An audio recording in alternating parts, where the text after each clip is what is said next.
Right. Good morning and happy Sabbath to all of my panelists and anyone who may be tuning in to Eastside SDA Fellowship's Sabbath School panel discussion on Patriarchs and Prophets. It's my privilege to be facilitating the discussion this week. My name is Marvin Lee. This year I'm serving as the head elder of Eastside SDA Fellowship. I am proud father of 3, and for a living, I work as a lawyer. So I'll ask our other panelists to introduce themselves. Miriam, can you start? Sure. Good morning, everyone. My name is Miriam, and I've been at Eastside for ever since I moved to Seattle, which is 12 plus years ago, so about 13, so it's been a while. And I am mother to 2 kids, and I am, like Marvin, I'm a lawyer as profession. Young, can you introduce yourself? Sure, I'll go next. So hi, my name is Young, and I am a resident, live in Seattle area, and have been going to Eastside since 2014. We moved here from New York, and with our son Samuel, who's 9 currently, and currently I make a living as a programmer. Michael. Hey, so my name is Michael Dineski. I was, originally born in Vancouver, Canada. Moved to Kirkland, Washington when I was 3 years old. So I've been here for a while, for pretty much my whole life. I started going to Eastside when I was in high school. So around I was a freshman in high school. Got to know Eastside around that time and been here since. Loved it. And right now I'm currently in law school at Seattle University School of Law. And I'm approaching my 3rd year of law school, so it's coming to an end soon. But yeah, just excited to be here. Okay, give me one moment. Someone's using the blender in the kitchen.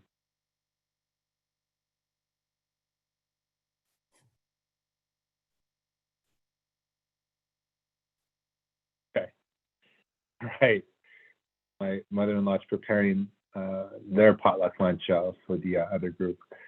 So there's a comment from our pastor in the chat box. Anyone not on the panel that wants to comment, just need to unmute your phone and speak up. If you're on Zoom and you want to use the little hands up feature, that will definitely cue me to call on you once there's an opening in the conversation. So let's dive right in. We're excited to see Sally and Jesus having logged in by Zoom. And this week's chapter is chapter 59, and it's about the first king of Israel. Obviously, anyone who's even a casual student of the Bible knows that the very first king of Israel was King Saul. But the story behind how that happened and the dynamic within God's chosen people, the Israelites, and what happened upon appointing the very first king is what we're going to discuss today. So I'll start out by reading the first question, and it says, "The work of Moses, the 70 elders of the rulers and judges was simply to enforce the laws that God had given. They had no authority to legislate for the nation." So that's the quote from the chapter. Now, some say that the foundation of the American system of laws is the 10 Commandments. You may remember some years ago there was a big brouhaha. There was a judge in one state who wanted to have the actual 10 Commandments behind his bench. What departures from God's law do we see in the American legal system? And is that a good or a bad thing? So I think that was a question that I said that I would take over. Even though I am a lawyer, I do mostly feel like a project manager these days. So I'm a transactional lawyer. So I'd like to just preface it with that. So I think my understanding of the American system of laws is probably not as great as someone like Michael's who's studying it right now, and Marvin. So I'll let them chime in at any point. But what I really want you to focus on is, obviously the Ten Commandments and the principles in there, some of them are embedded in our system of law. Thou shalt not kill. We used to have laws on thou shalt not commit adultery, thou shalt not steal. Those principles are all in the American system of law. The thing that I think that we tend to overlook about God's law is that the underpinning is based on love. And it's based on who God is. So even when God gave the Ten Commandments, he actually started with, I am the God who brought you out of Egypt. I'm the God who saved you from slavery. And therefore, you will do these things, meaning God's word has power in and of itself. And so what I believe that God was saying at that point is, when you recognize that I am sovereign and that I am your savior and that I am the one who you depend on, then when you recognize those and embed those into your life, you will keep these principles. And so, I think when I was younger, I really thought of it as a checklist, like check, don't do this, check, don't do that. And great, I'm good. I did it all, but as I've grown in my understanding of God, I've realized that it's actually much deeper. And so going back to the question, what departures from God's law do we see in the American legal system? I think that they are very different. And, just naturally, it's going to be that way. No human institution can ever come close to mirroring God's system of law, because really God's system of law is born in love and what he did for us and what enables us, therefore, to do these other things. Those are some great thoughts. I think when I think about the Ten Commandments, they're generally divided up into two categories, right? Our love towards God, right, and our love or our obligations towards our fellow man, right? And so I think the ones that Miriam listed right off, we can connect them right to actual laws that are on the statutes of every state, in the union, right? There's in California, 211 is, I think, you murder, right? So I always remember that because I was a prosecutor there. So we certainly see those, right, encompassed in the legal system everywhere. How about those obligations to God? Do we see those in the American legal system, and is that a good or a bad thing? I'll open the floor up to the whole panel, or if Miriam has some thoughts on that. I'll start. I'd love to hear Michael's thoughts on it. Yeah. I feel like the lawyers in training are so much better than we are. There's so much more on it. But I would say, yes. I think our system was built to have a separation and not to impose, your religion is not something to be instituted by the state or enforced by the state. So there is a intentional, or at the founding, there was an intentional separation of that. Yeah, Michael, no, what are your thoughts on that? Yeah, no, it's interesting. I think, there definitely is that separation. And it just kind of, when we're talking about this, I keep thinking of even how in the dollar bill, right? We see that in God we trust.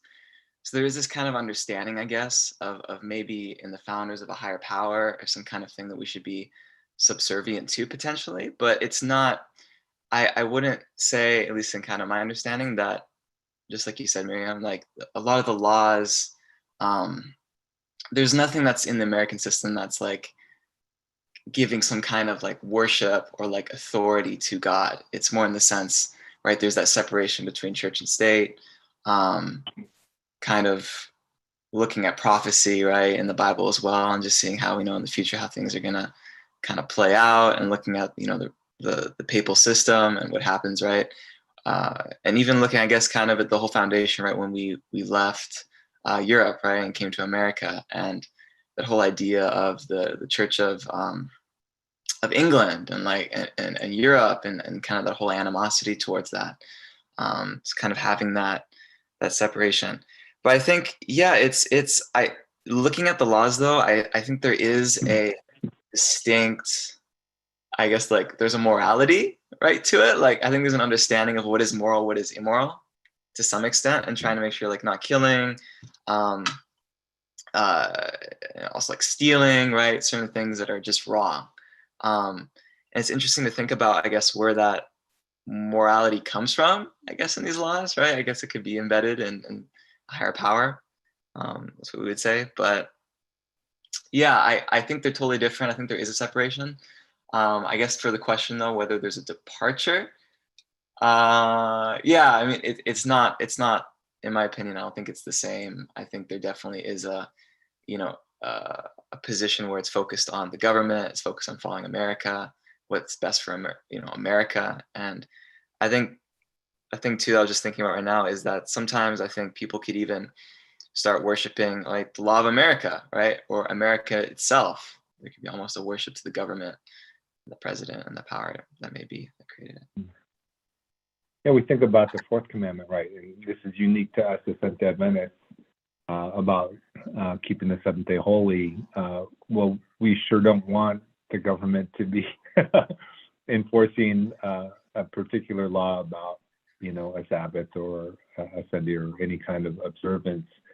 So I think certainly there was a unique point in time, right, where there was one nation on this earth that got the law written by the hand of God directly handed to them, right, by Moses, and that's certainly not the case now. So when we look at the law, really, it seems that issues of moral conscience in religion and faith, God has always been very careful to, if we actually look back at the great controversy to begin with, right? Because God valued free choice in those that He created, He allowed this whole great controversy to play out. So I did find it interesting that in terms of some of the obligations to some of that is actually being eroded. Obviously, you still can't steal, you can't murder, you can't bear false witness, right? But now I think in Washington, for instance, geez, if we had Julie on board, she could tell us. I think it's a no-fault state as far as divorce, right? So it doesn't matter whether one, Bill Gates. It doesn't matter whether he actually did have an affair or not. That's immaterial as to what the judge decides. And then there's the other issue about honoring thy father and thy mother, right? It's becoming, there's really no more legal obligation, right, to be financially or otherwise responsible for, your parents as they grow into their older and more vulnerable stages. So, yeah, I think I think it's wise that those two are separated. Faith, God, religion, and then our obligations to each other. But it's interesting to see how that changes over time. Yeah, so I was gonna, Right. I guess to the last question, is that a good or a bad thing? So, reading Samuel and, and then looking at the legal system now, we have basically a theocracy, right? Basically where, God lays down the law and it's basically enforced by the prophets and the judges.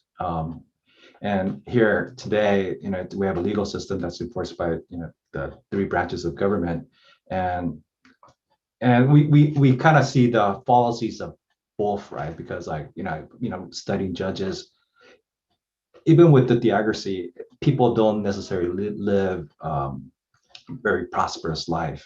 And now our institutions might last a little longer, but obviously, if you look at today, people are not very happy. And I think what we need to kind of look at is kind of in the middle, and kind of the solution that God, provides through Christ, which I think we'll eventually get to. But I think in the question of what's good or bad thing, the example in the Judges and Samuel, and example now says that they're kind of neither, and we need to kind of explore more, like what is the kind of the correct path to like having living a very meaningful life where everybody's prosperous and happy. And I think Ellen G. White literally talks about that in that chapter about living a living in prosperity, not necessarily in wealth, but in spiritual life.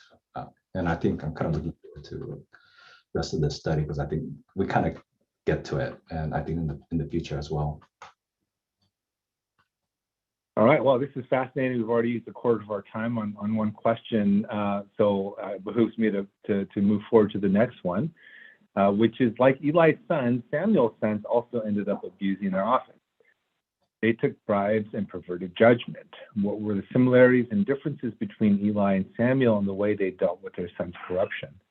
What can we do as parents when we see our children taking the wrong path in life or even living in abject sin?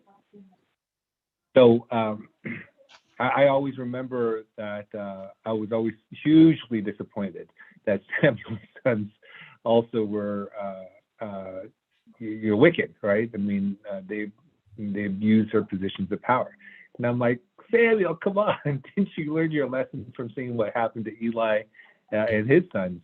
And when you read the actual book of Samuel, maybe because he wrote it and he didn't want to make excuses for himself, that's all it says, or really that one verse about his sons.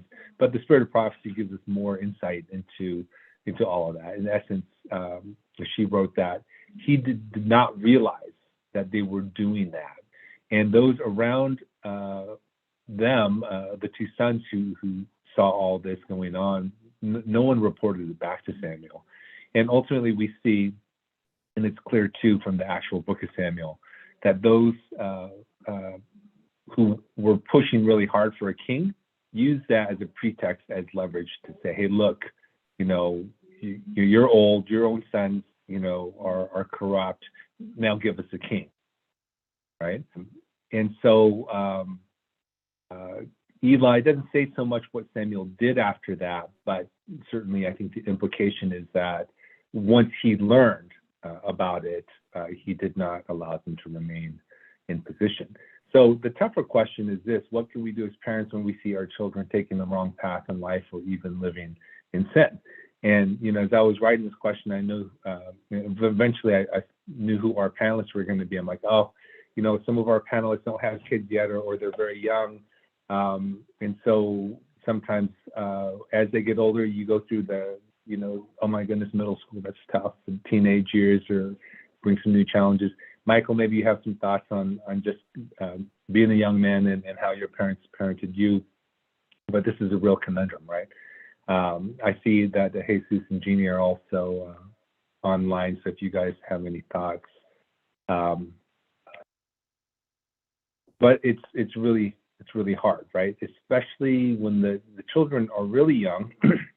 You can give them timeouts, or you can give them spankings, or you can take them out of an environment where they're being errant and put them in a different one. But as they grow older, they get more self-determination, they get more mature, they're going their own way. We can't really think of a more towering figure. I don't think there's anything negative about Samuel, right? So he was a great guy, but his two sons were going the wrong way. What do you do in a situation like that? So I'll open the floor up to folks, and then I've got some thoughts as well if we have some time.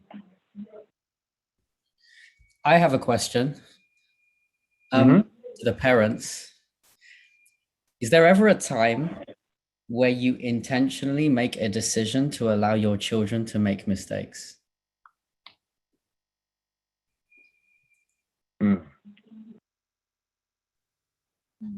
Well, I personally do put Sam in a situation where he could get hurt. Whenever he plays sports, if he makes some mistakes, he gets a boo-boo. So maybe I'm kind of stretching it, but I think the ideal is that if you don't make a decision, if he makes a decision and he gets hurt by that, he learns from it. So I think that's a good thing. So I think kind of more related to the question of what if you just kind of set him free and just let him do whatever he wants, and as a result of that, he gets hurt? That's a really, really difficult one for me, because I think Miriam knows this, that I'm probably one of the helicopter parents, right? Just kind of hovering over just to make sure he's safe. Right there with you. But anyway, I might come back to this maybe after other people speak. We have a fleet of helicopters at our church, I guess. I asked the question because I wonder if my question implies that is a functional part of parenting and something that we need to learn to do. And I know this is a wild comparison, and I certainly speak as not a parent, so I'm going to try and humble myself. But in Luke 15, when the prodigal son approaches his father and says, "Give me everything," and leaves, I know it's just a story in a parable, but and we can read into it in a lot of ways, but I don't see much resistance with the father. He just lets him go. Now, and I wonder if there are elements of parenting as children get older where you have to almost change your approach in order to allow them to be able to learn and grow from their mistakes. That's the only reason why I asked that question. Yeah. Yeah.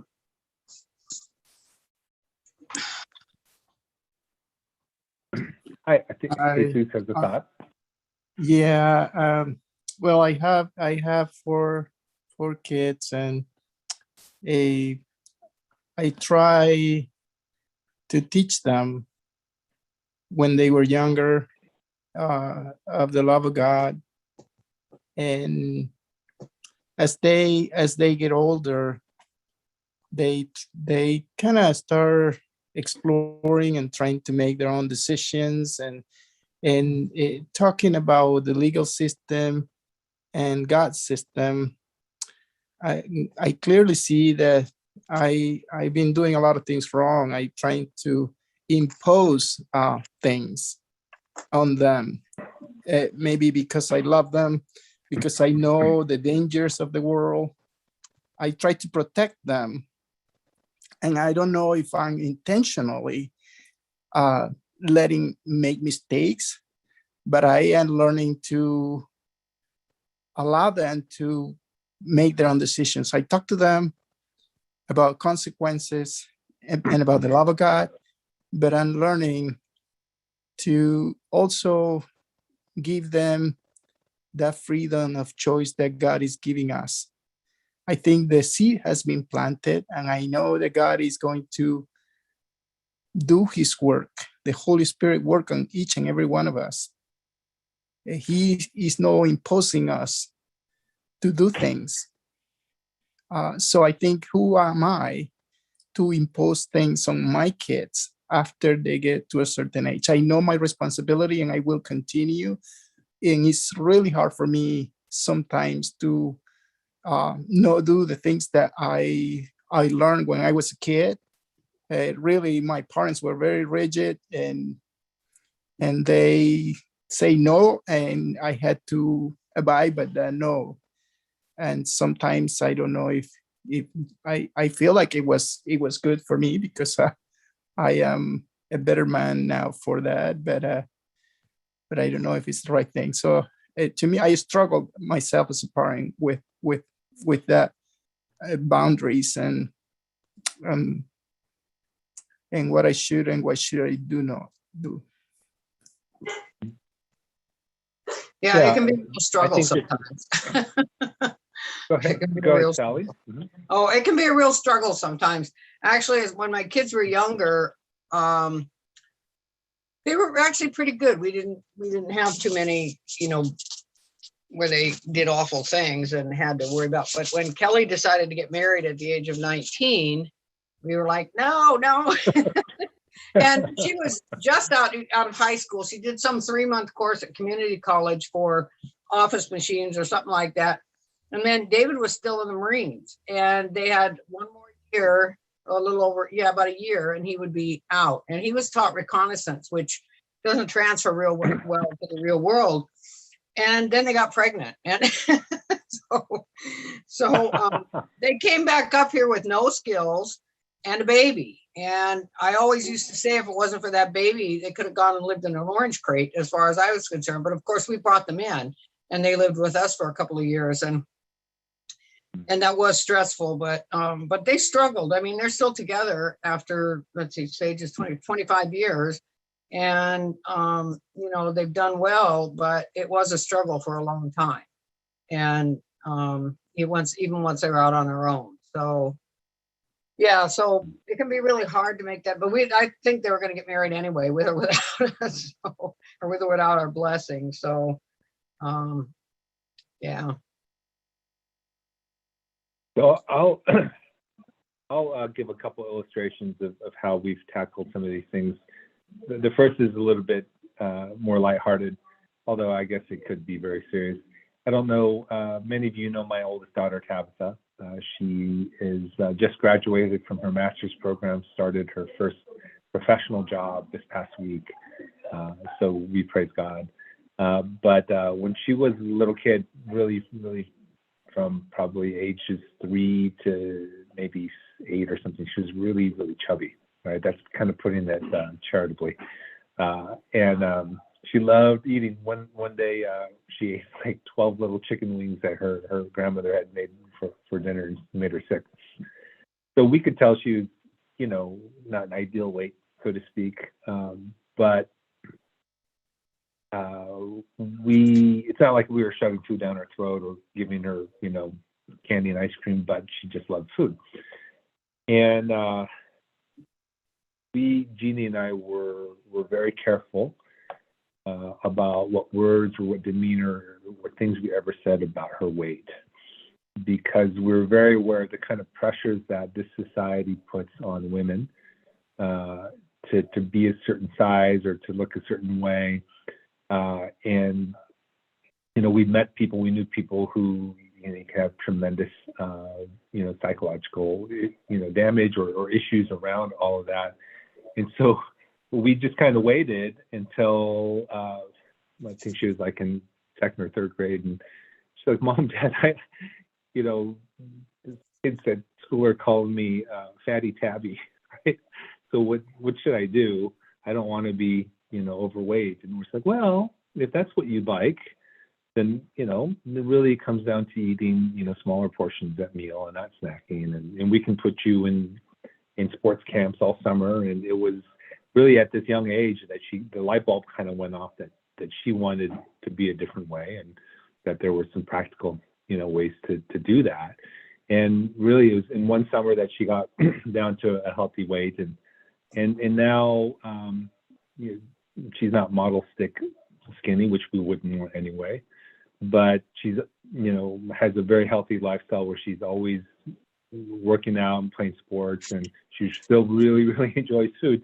She has to post every picture of every, you know, every dish that she makes, or, you know, when they go out. But we just praise God because, you know, that was kind of we sensed that in the parents' kind of overwhelming love and concern and care over their child, you know, there's potential to, you know, to create or make the problem worse, right? So then, as adults, you know, especially going up in the SD community, you're very aware that, you know, many of my friends have left the church because of this kind of the big crushing. You know, I've seen illustrations where the 10 Commandments are like crushing these poor, you know, people like underneath the weight of the oppression, and so many people have this experience that Seventh-day Adventism is about legalism and about guilt and about shame, and so if you are aware of that, you believe, like Miriam pointed out, that the law is for our own good, but there's that tough balance, right? So, you know, I think that at some point there's, you know, we like Jesus was saying, we raise our kids up, we teach them about God's way and about what's right, but at some point they have to be free to make their decisions and to live by the consequences of it, and hopefully know and remember, right, what you taught them about it, so that there's something to come back to. I'm going to move on to number 3, and there is some actually connection between number 3 and what we're talking about. And I think Young's going to take it, but I'll read the question. The Israelites were insistent that they would have a king. By instructing Samuel to anoint a king, did God give in? Why did he allow the nation of Israel to have a king? How did this all work out for Israel? And what principles in parenting and in other relationships can we learn from by how God handled this? Yeah, I think this is a great question to leading from the second one. I was kind of looking at this, just thinking about it a lot, and I guess from where I'm coming from, and I don't think of the Israelites as like stupid or dumb. I think in the previous book in Judges, they go through this pattern where they have judges come up, and at the when and they're prosperous and they're able to defeat their enemies, but as soon as the judges die off, they go back to their old ways again and sin, and they start being invaded by foreign countries and dealt a really terrible punishment. And instead of kind of looking at the real solution, they kind of look elsewhere for way to kind of prevent that cycle of judges rising up and then them dying and then miserable again. So, and instead of looking at God, they just kind of look at everywhere else, kingdoms around them, and just kind of see that they're kings, and things are always kind of greener on the other side of the hill, right? And I think they kind of aim for a solution that seems kind of that's kind of in front of their eyes, and instead of looking towards God, they do give in, and they do on their own just kind of think that the king is the solution to the problems that they're having, and they insist on it. And as a result of that, and what you alluded to, Marvin, with Samuel's son sinning and not doing such a great job, they use that as an excuse to go to Samuel and ask him to have God give them a king, and God finally relents. And I kind of go back to where the Israelites are at, and I get so frustrated because there's a cycle of doing well and doing poorly, and at this point in time, they were maybe previously children, and now they're becoming teenagers. And as teenagers, they think they have, they know it all and they know what the solution is. So they go to God and they go to their parents effectively and says, "Hey, I want a king because I think king's gonna solve all our problems." And I think as a parent, I think there comes a time when you just have to, just personally for me, I just see it happening. You just kind of have to relent and let your children make their own mistake. And just kind of you give them the pros and cons, right? If you have a king, you're gonna have to pay taxes. Your kids will have to serve it as army, but that's what you have to do. But you give them the pros and cons and let them make a decision. I do feel that sometimes that is the kind of correct path forward. As you're maturing, as as you grow from a child to a teen to an adult. So I thought about that a lot when I read this question and kind of how to approach it. What with all this going on, with all these factions, not just clamoring for, but actually machinating and exploiting the situation with Samuel's sons demanding a king, did God have a choice at that point?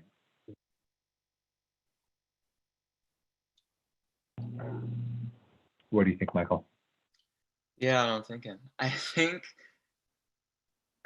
there's definitely a point though where they made up their mind, right? All of them were kind of in the same camp. They were all pretty determined, this is the way that we want to do it, and if we don't get our way, then we're gonna riot. I mean, they were definitely And I think God understood that they were being influenced by the outside people. The culture was kind of creeping into their lifestyle. So I think in some sense, maybe I think God had the choice of letting them have that freedom to let them go down that path so they could learn from that path and see the ramifications of how that culture of having a king would affect them and their life, and then be able to do like a compare and contrast.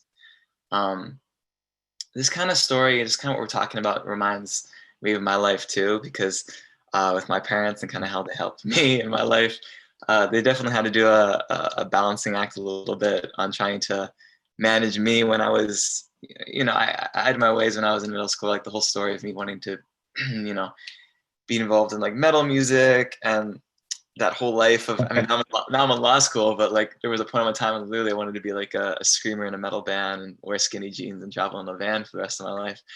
And like, it's just funny how things work out. But like, there was a time where, I remember there was a big band that came into town that I really wanted to go see. And it was at this place. I was pretty young. I mean, I was like 16. I think I was 16. Oh yeah, 16, probably 16. And I wasn't going with anyone. Like I had no friends I was going with. I was going on my own. I kind of lied to my parents. I told them I had some friends there, but I really didn't. I found like these two guys like on Craigslist actually that I was working with that were my age too. They're, kids, and we were making music together. But I remember in the car where, I kind of threw like a tantrum. I was just like, yo, like I need to go. I really want to go. I threw a fit. I got in an argument with them. They didn't want me to go. But at the end of the day, they took me there and they said, okay, you want to go? Go. Right. Okay. And literally like looking back on it, them letting me go, the experiences that I felt at that concert really framed my mind to how I viewed about that. And I think actually down the road benefited me to make the decision whether or not if I wanted to continue down that road, the things I saw there. So in some ways it's weird because there was also times when my parents cut it off, right? There was times when they were like, no, you can't do that. I mean, my dad was kind enough in the beginning to actually go to the concerts with me, the first one, right? So he kind of, encouraged me playing music. But then there was times when he definitely did cut certain things off when things were, not. So there was definitely a balancing act. But at the end of the day, it worked for me at least. I was able to kind of see the pros and cons, walk down that path, and make that decision. But it was hard for my parents too. But yeah. I think we can idealize something, right? Or someone, right? I love her, he loves me, right? And I think parents realize that if we kind of heavy-handed just say absolutely no, that maybe a relationship or a pursuit or a dream. Tabby also wanted to go to Korea and be a K-pop star, right? It just lives on longer than it might if you could actually see, hey, it's not what it's all cracked up to be, or he or she maybe isn't. This is really awesome, but I have to move on to number 4. Now we're finally talking about Saul. What characteristics of Saul made him an appealing choice for king? What were his shortcomings? Which of these characteristics became most impactful in Saul's reign as king? And I think, Michael, you're going to take the lead on that one. Yeah, it's interesting to me when they talk about Saul, right? They talk about his characteristics, how he looks, right? When he's described as this kingly person that everyone, would look up to, that has this persona that's larger than life. And I think, it kind of reminds me too, just almost like how we view celebrities today, right? We see these celebrities and people and we think like, oh yeah, they're amazing. You meet them, you get to know them, and obviously they're imperfect too. No one's perfect. And that could be said even with people involved in church, people involved with different businesses, people just you look up to in general. Like all of us are imperfect people. And so was Saul, Saul. But I think it's, the Bible talks about, I guess, like his, he was tempered, like he was a little paranoid about certain things, right? And whenever I think about Saul, I think about the stories of like, when he had to go to the witch of Endor, because he was, he was worried. Just with the whole idea too with King David, how he was, King David would play the harp at night and he would just get freaked out, and like he would think like, you know, something bad was gonna happen, all these, and he even attacked David, right? I think David ran, and then Jonathan was involved there too, in protecting David. So I think, yeah, I think that's kind of, you know, his shortcomings, I guess, yeah, were his paranoia, maybe his, you know, willing to, yeah, like his temper, you know, not managing maybe his emotions and being able to give that to God, and kind of that wrestling of the fact maybe he was king, right? And all the things that he had to like bear.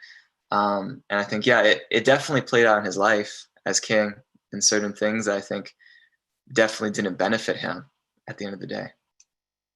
Interesting, because in terms of his actual physical characteristics and socially, for that matter, he was head and shoulders taller than anyone in the nation of Israel, right? So this guy must have been like close to 7 feet tall in our, you know, kind of version of it. And he was comely in appearance, so he was tall and handsome. And it also says that his father was really rich, right? So he was tall, handsome, and rich, right? So no wonder everyone's like, oh yeah, look at him. You know, he's exactly who we wanted. There's, you know, this whole political faction who wanted, you know, someone from Judah or, you know, one of the other tribes. But this physical characteristics and the social characteristics were really off the charts, right?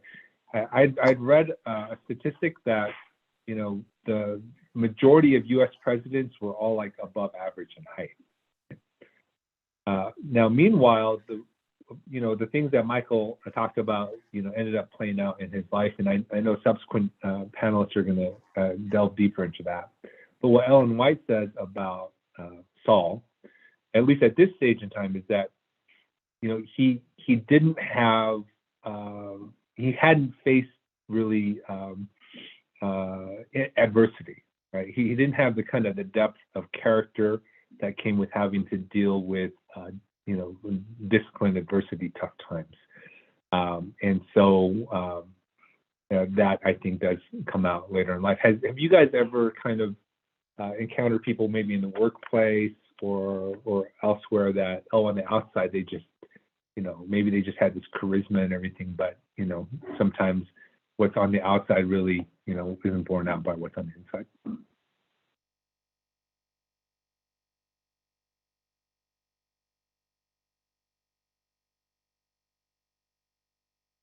Okay, if not, it's okay. Well, clearly, you know, the nation of Israel, Saul really fit the bill, right? And what they wanted is what God gave them. Let's move on to number 5. It's basically a quote from the Bible, which is kind of talks about what I think is Saul's high point. As Saul united with the prophets in their worship, a great change was wrought in him by the Holy Spirit. The light of divine purity and holiness shone in upon the darkness of the natural heart. He saw himself as he was before God. He saw the beauty of holiness. He was now called to begin the warfare against sin and Satan, and he was made to feel that in this conflict his strength must come wholly from God. The plan of salvation, which had before seemed dim and uncertain, was opened to his understanding. The Lord endowed him with courage and wisdom for his high station. He revealed to him the source of strength and grace and enlightened his understanding as to the divine claims in his own duty. Well, I read that, and I mean, I felt like I had to put the whole quote down because it was just so moving. So the question is, has there been a time in your life when you felt as attuned to God's truths and principles and personal involvement in your life as happened for Saul at this moment? What brings us into such close communion with God as this, and what leads us away from it? I think Miriam's going to take the lead on this one. Yeah, you know, I was really glad that you wrote this whole thing down, because when I saw it, it was just so moving to me, and I would have written it down had you not. Because, you know, I think that we've all experienced where you see God for who he is and it just blows you away, you know, and you're basically, I think it was Isaiah said, I'm undone, right? Like, wow, like, God, you're amazing. I know for myself, it happened, you know, I was going through what is, pretty routine surgery, but being the person and paranoid as I am, it was a very, traumatic event for me. And, I remember going through that, knowing that I was going to go through that. And I just really felt compelled to understand God during that period of time. And when I saw the simplicity of God's beauty, it really did, it was just amazing, and I think there are times where we do see God, and it's really when we seek for him, and we put our barriers down and we say, like, God, who are you? It's not about, I'm keeping these commandments, I'm doing X, Y, and Z, or it's but it's really just like, who is God and who is he to me? And understanding that he is so great and yet he loves you so much. I think that's what brings you into close communion with him. And when you have that, all of these little things that we struggle with, they really dim in comparison, and it really puts a perspective on it. But I think, I don't know what it is about humans, and I do think about this a lot. I don't think we feel that desperation. We get so satisfied doing the things that we do. And in my own life, and I struggle with this all this time, where I just don't, I'm doing everything, but I'm not really just seeking God and trying to be dependent on him. And going back to, some of the questions that we were talking about before, the difference between, I love the history that Young brought out about the children of Israel and them wanting a king versus a theocracy and God relenting. But at the end of the day, I think all God wanted was, and all that he wants of us, is for us to be dependent on him, right? And yet we kind of get, well, if we do it this way, it's going to be better. If we do it that way, like we get kind of sucked up into things that are really just, it gets very basic. Us being dependent on God, right? And from that flows an obedience. So, yeah. Yeah, we know obviously from Saul's own story that this kind of profound connectedness to God and just the light shining out of the darkness that's in our own heart, that can come and go, right? Certainly there are towering moments in my life, and it's ironic. It's like Miriam was saying. It's not when I'm at the top of my game, so to speak. Oh yeah, I've been doing great with all of these 10 commandments, and with my temperance and not eating ice cream at night, and given to a lot of charities. It's usually when I'm completely at wit's end, and life circumstances or my own terrible mistakes have brought me to the point of total surrender, right? That feeling of looking at the foot of the cross is usually when I felt this kind of clarity and this kind of closeness with God, and certainly that seems to be the case with Saul, right? Things were still up in the air, and he was very humble, all right, about being designated as the next king of Israel. Anyone else if anyone else has any comments on this, I'll open the floor to that. Otherwise, we'll move to question 6. So I was going to mention just for myself, I think Miriam knows a lot about this. Like I asked myself, like, when am I going to become an adult? How old am I? Whatever. But like, as for me, it's like kind of step towards like seeking God. It's such a gradual process, like a couple of steps forward and then step back, and I wish I had that kind of a transformative life that we see with Saul, where like literally it seemed to have happened just within a certain moment in time, and I struggle with that, and I have seen people who have really radically transformed their life spiritually, but I think I have more examples of like friends or people I met at school, at work, where like, something clicks, right? And they kind of understand the nature of their job and what they're doing. And, before they were kind of plateauing and they jump.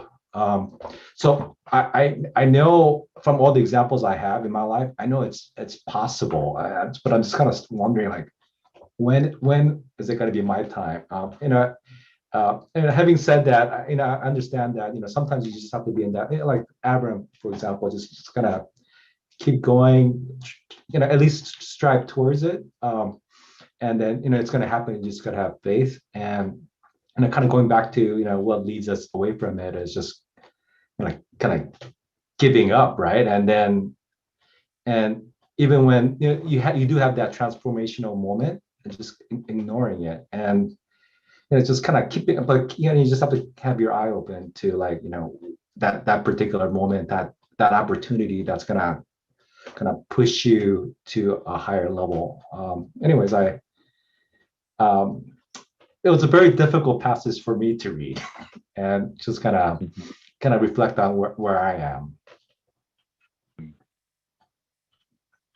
Well, actually, Young is going to take the lead on this next question, which is, even after Saul was designated as God's choice for king by the system of lots, Saul did not immediately ascend to the throne.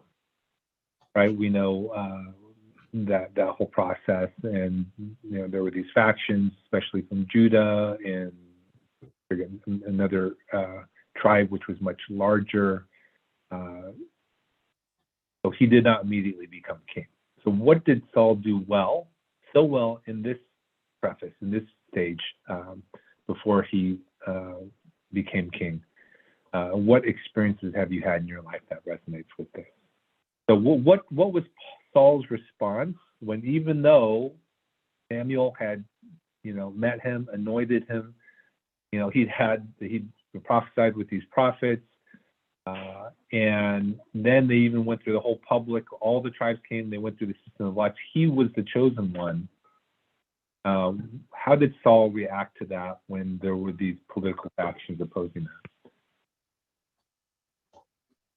Yeah, so I read this and I thought it was kind of strange. Like after all this stuff happened, where he went up in the hill and he was anointed, and he started like prophesying. And after it was over, he decided to basically go back home and do whatever he was, do the shepherd, be a shepherd that he was doing beforehand. But I think it shows a lot of patience on his part, just to kind of wait for the right opportunity, because I don't think it's just enough that you're anointed. I think at some point in time, again, kind of to the previous question, you don't know you're quite there in your maturity and in your adulthood till you're tested, and how you come out of it. So I think with Saul, I think he realized that for him to be acknowledged as a true king, he has to go through that experience, that journey, and you just have to be patient. I mean, you don't like decide to raise an army and invade other countries just to kind of prove yourself, but you wait for an opportunity for a chance to come to you, because and just kind of follow God's plan. So in my life, I'm still waiting. Well, and God did give him that opportunity, right? So he had a claim to the kingship. It was obviously not going to be unanimous, and maybe would have even led to civil war, right? But instead, he humbly just returned to plowing the field. And then when the Jabesh Gilead, that city, was attacked, right? And they were quaking in fear, the Spirit of the Lord came upon him, and he actually, through the power of God, displayed the very principles and characteristics of true leadership and reliance on God that led to this stunning victory. And then boom, there was after that, zero question, right? There was this unanimous coronation. And if he had gone the other route, right, of, okay, I've got a tangible claim here, I'm gonna insist on it, then he would have missed out on this opportunity for God to provide him a unanimity of support, right? And I think Young was what he says he is really crucial, is waiting, right? Waiting on God, and not forcing the issue, especially when it's a spiritual question, right? And recognizing it. All right, final question. And this one is going to go to Michael. After the fearsome thunder and rainstorm that was miraculously out of season, the Israelites exclaimed, "Pray for thy servants unto the Lord thy God, that we die not. For we have added unto all our sins this evil, to ask us a king." So finally, right, they actually said it, right? Yeah, this is evil. We've sinned, and we've sinned by asking for a king. What was the crux of the sin in the Israelites asking for a king, and what is our modern day personal version of demanding a king in our own lives? Michael? Yeah, so I think this one, it reminded me of how, it's kind of in my life too, and I think just in the general terms of how these people back then, the Israelites, through usurping a king, right? It was this whole idea of how God, I guess, theoretically was, on the throne before, but it was almost like they were putting this king on a pedestal, right, above God, or saying that we want to be under this person instead of you, God. We think this is better than you. We think the ways of this is going to be better for our prosperity, right? And it just kind of reminds me in the sense of how in my life, like, I've put things on a pedestal that wasn't God, and how I've said, oh, God, like, you're important in my life, but doing, figuring out what I'm gonna do for the rest of my life for my profession and making money and all those different things, like, I just need, like, it's hard, the whole balance thing, right? But in the sense, usurping that totally, right? In the sense, like, that is my God, that is my king, where I'm gonna worship that, where I'm gonna kneel before that and, like, kiss the hand. I imagine the king, like, they probably kiss the hand, or they say, like, this, the king is powerful. But I think, yeah, it's just, to me, I think the sin was just saying, Lord, like, we don't want to have you in control at this moment. We want to give it to someone else or something else, whatever that may be, whatever vice that may be, whatever thing that you would fixate on, right? And we think that's going to be more worthwhile in our life instead of doing what we're doing now. So I kind of can see that with kind of putting things on a pedestal, and how God should be, of course, number one, right? But sometimes it's easy for us to knock him down. Yeah, I agree with Michael. I mean, really, I think today we see this being played out, right? I mean, in our previous election cycle, I think a lot of people were kind of claiming for coming for, like, a strong man, a strong leader. Other countries do it by, instead of following democratic principles, they look for, like, dictators. And I think in some ways people do that because, like what Michael's saying, it's easy to knock them down and just kind of blame when things don't go well. And I think at some level, I think the Israelites were thinking, like, oh, if we have a king, and if king loses the war, we could always kind of blame it on him instead of blaming ourselves for not having a trust in God. So I think I see an element of that with the Israelites wanting a king. It's not really because they want to necessarily defeat their enemies. It's that they don't want to be blamed when things fail. Really interesting point. I love that. And I think, yeah, that's so true. I think it gave them an out. Totally gave them an out. Often when I'm praying, I'll ask God, please be the master of my life, the captain of the ship. There's that song in Bolivia, right? That the Bolivians sang about, forget the tune of it. But really, that's kind of the thing as Christians, right? Even though we're not part of a kingdom, we say, God, be the king of our lives, right? But often by our actions and by our priorities and by our heart's desire, we put something else or someone else on that throne, right? We see how others around us have succeeded and, you know, gotten financial security or, you know, social standing or, you know, adulation by, you know, pursuing worldly things, right? And I know that, you know, it takes constant vigilance in my own life, even though by word, you know, I'm saying, you know, I'm a Christian, God is my king, but by my actions, by my hearts, by my thoughts, you know, I allow someone else or something else to ascend to that throne. And I think that we'll see that in the following chapters, right, happening to Saul. Well, it's 10:30. Thank you so much, Miriam, Young, and Michael, for serving on today's panel. It's a fascinating discussion. Just so much cool stuff to talk about. We probably could go on and on, but we do have to end so that people have time to get to church, which is going to be at 11:15.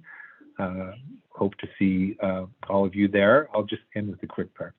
Heavenly Father, thank you so much for this chapter in Patriarchs and Prophets that we can gain so much insight into. Lord, help us to learn from this story about the Israelites and about relying too much on the physical world around us and trying to do things that the way that the world does. Instead, Lord, help us to always keep you on the throne in our lives. In Jesus' name I pray. Amen. Can I just say one thing?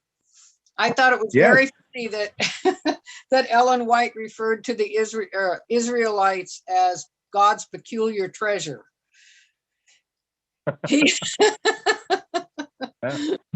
I thought that was rather amusing. I used to feel very peculiar as a Seventh-day Adventist Christian, right? I go, why are we so different? I be in line at the school lunch counter and they have pizzas and, you know, I'd have to pick the pepperoni off and couldn't go to the skating party on Friday night. So I feel very peculiar. Right. That's a great thought. Yeah. All right. Thanks, everyone. See you at church. Bye-bye. Or, Happy Sabbath.